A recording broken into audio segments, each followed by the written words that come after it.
کہ قرضہ دے گا بائے کو کون؟ مشتری۔ بائے نے کہا کہ جی مشتری کو کہ تم مجھے 1 درہم، یہ آگے درہمن کا ذکر آ گیا، 1 درہم جو ہے نا وہ تم مجھے قرضہ دو گے۔ ایسے تو 1 درہم کا مطلب 1 روپیہ بنتا ہے، لیکن یہ روپیہ اس زمانے کا ہے، تو اس زمانے کا 1 روپیہ 1 درہم آج کل کے ہزاروں کے برابر تھا۔ ایک اور صورت توجہ ہے، کہتے ہیں اگر کسی نے کسی کو کوئی چیز بیچی ہے اس شرط پر کہ وہ تحفے کے طور پر کوئی نہ کوئی تحفہ بھی دے گا بائے کو، مشتری تحفہ بھی دے گا کس کو؟ ہدیہ کمانا یہاں کیا کر لو، تحفہ، گفٹ، کہ وہ کہے جی تم مجھے گفٹ بھی دو گے ساتھ، پیسے تو آپ نے دینے ہی دینے ہیں لیکن آپ مجھے گفٹ بھی دو گے۔ تو اس طرح بھی چونکہ یہ گفٹ ایک ایسی چیز ہے کہ عقد اس کا تقاضا ہی نہیں کرتا، اور وہ شرط لگا رہا ہے کہ بھائی گفٹ دو گے تو پھر تو میں آپ سے کرتا ہوں ورنہ نہیں کرتا ہوں، تو شرعاً اس کو بھی جائز نہیں قرار دیا گیا۔ عَلَىٰ أَن يُهْدِيَ لَهُ اہدا یہدی اہداءً، اس کا معنی ہے کسی کو ہدیہ دینا، تحفے کے طور پر کوئی چیز دینا۔ سمجھ آئیے اس مسئلہ کی؟ آج کل ایسا بھی ہو رہا ہے، لوگ کہتے ہیں جی یہ فلاں چیز بھی آپ مجھے دو گے، ویسے ہی پیسوں کے ساتھ نہیں ویسے ہی، تو پھر میں آپ سے بیع کرتا ہوں، اگر آپ وہ نہیں دو گے تو پھر میں آپ سے بیع ہی نہیں کرتا ہوں۔ ایک اور مسئلہ آج کا توجہ کے ساتھ سمجھیں، وَمَن بَاعَ عَيْنًا، جس بندے نے کسی معین چیز کو بیچا، عین کا معنی یہاں پر ذات ہے، آپ منطق کی کتابوں میں پڑھتے رہے، ابھی پڑھو گے مرقات میں عن قریب، ایک لفظ مشترک ہوتا ہے، کیا ہوتا ہے مشترک؟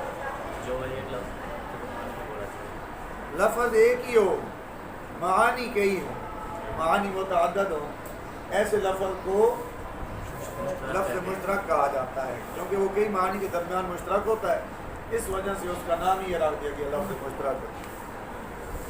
تو بات بڑی توجہ کے ساتھ سمجھیں، ایک بندے نے ایک معین چیز بیچی ہے، اچھا پھر کیا ہوا توجہ، ساتھ شرط یہ لگا دی علی ان یسلمها الی رأس الشہر،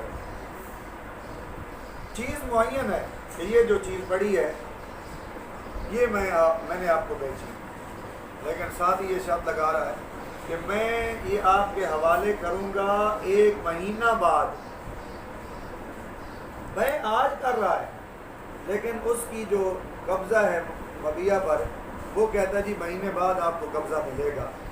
تو آپ نے سمجھ لیا ہوگا کہ یہ بھی ایک ایسی شرط ہے جس کا عقد تقاضا نہیں کرتا، تو یہ جتنی صورتیں آئی ہیں ان سب کے بارے میں حضرت صاحب آگے کہہ رہے ہیں فَالْبَيْعُ فَاسِدٌ، ان تمام صورتوں میں بیع کیا ہوگی؟ اللہ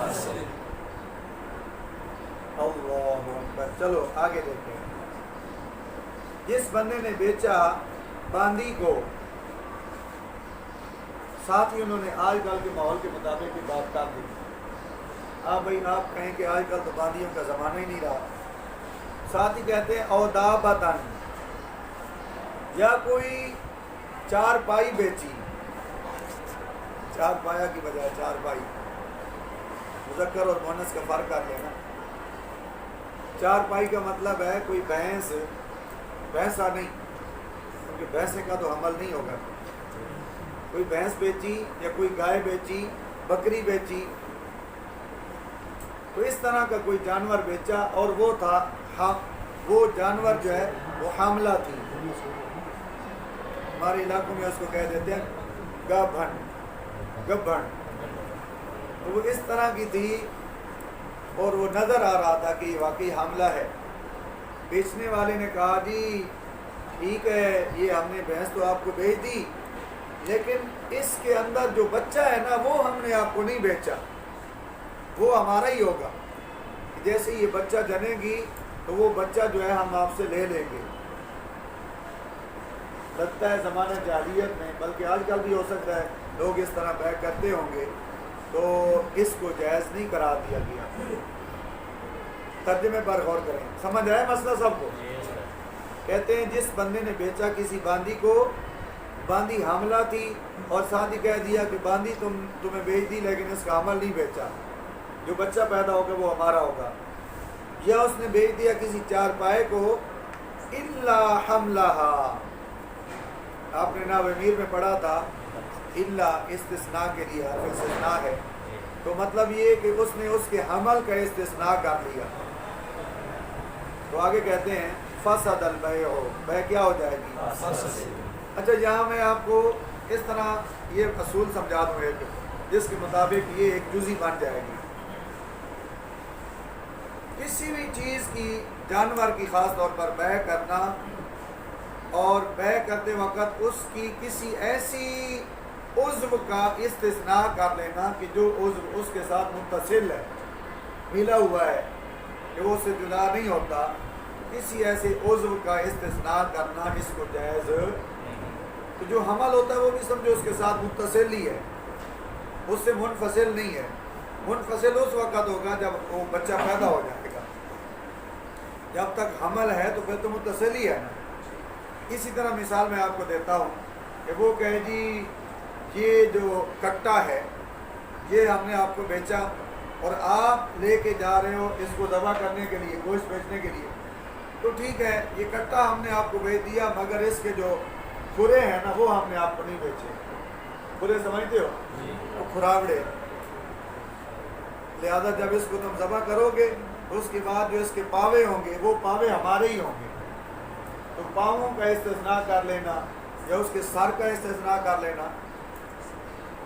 تو سری کا گوشت یہ بھی لوگ بڑے شوق سے کھاتے ہیں، تو سری کا استثناء کرنا یا پاؤں کا استثناء کرنا، یا کہ جی اس کا جو دل نکلے گا وہ دل ہمارا ہوگا، اس کی جو گردے ہوں گے وہ ہمارے ہوں گے، اور پھیپھڑے. تو اس طرح کسی بھی چیز کا استثناء کرنا جانور سے، اس سے بیع کیا ہو جائے گی؟ دیکھیں ترجمہ دیکھیں.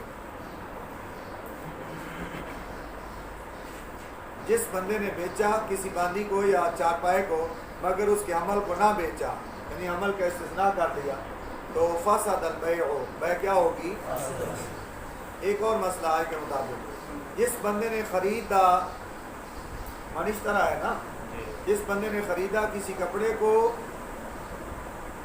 علی ان یقطعہ البائع، اس شرط پر خریدا کہ کٹنگ کر کے دے گا اس کپڑے کی بائع.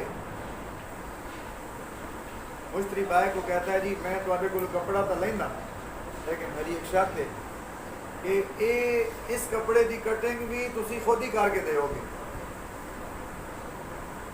سمجھ آئی ہے؟ ایک تو نا سیدھا سیدھا کپڑا لے لینا اور پیسے دے دینا، اور ایک یہ ہے کہ وہ شرط لگا رہا ہے کہ اس کی کٹنگ بھی تم کر کے دو گے. کیا فرماتے علماء کرام؟ یہ مطالبہ کرنا، یہ شرط لگانا، یہ صحیح ہے یا نہیں ہے؟ اس سے بیع فاسد ہوگی یا نہیں ہوگی؟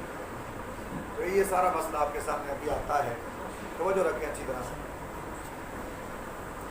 علی ان یقطعہ البائع ویخیطہ قمیصا او قباء،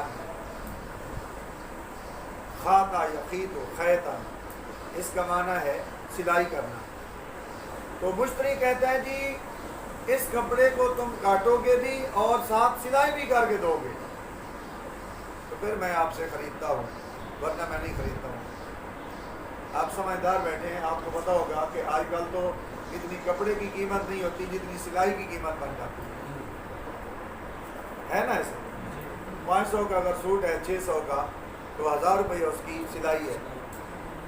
تو وہ کہہ رہا ہے جی آپ مجھے کپڑا بھی دو اور کپڑے کی کٹنگ بھی کرو اور اس کی سلائی بھی کر کے دو.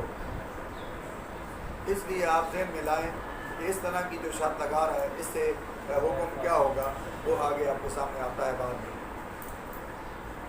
قمیص بنا کے دو گے یا قبا بنا کے دو گے؟ یہاں تم فی الحال قبا کا معنی کر لو جبہ. تم مجھے جبہ سلائی کر کے دو گے. ظاہر ہے جبہ اور طریقے سے ہوتا ہے اور قمیص جو ہے وہ اور طریقے سے ہوتی ہے، فرق ہے نا. اچھا آگے دیکھیں.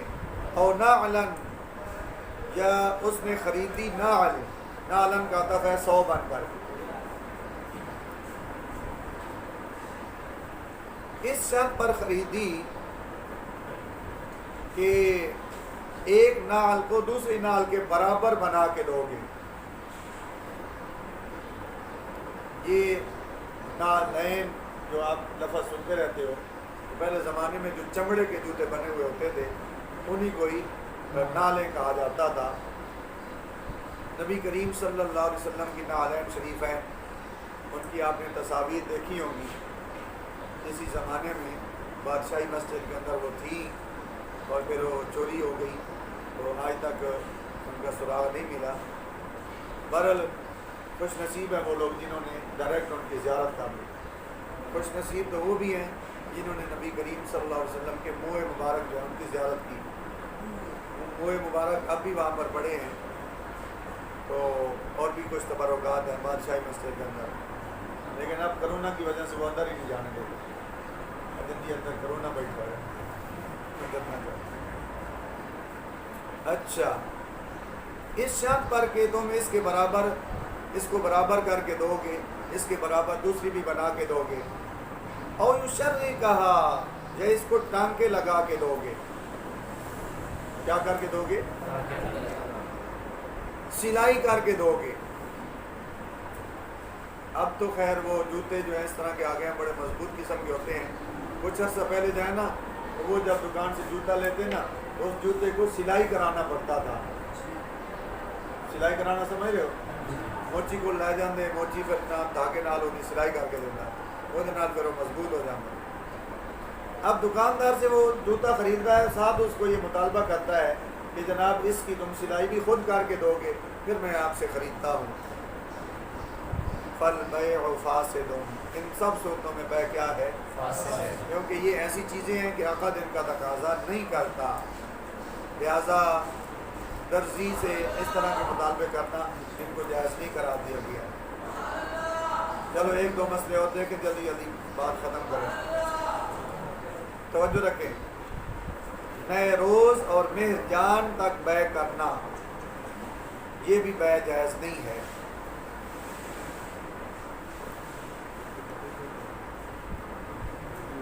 یہ آگے جا کے انہوں نے اگلے لائن میں کہا ہے فاسد کہا ہے نا.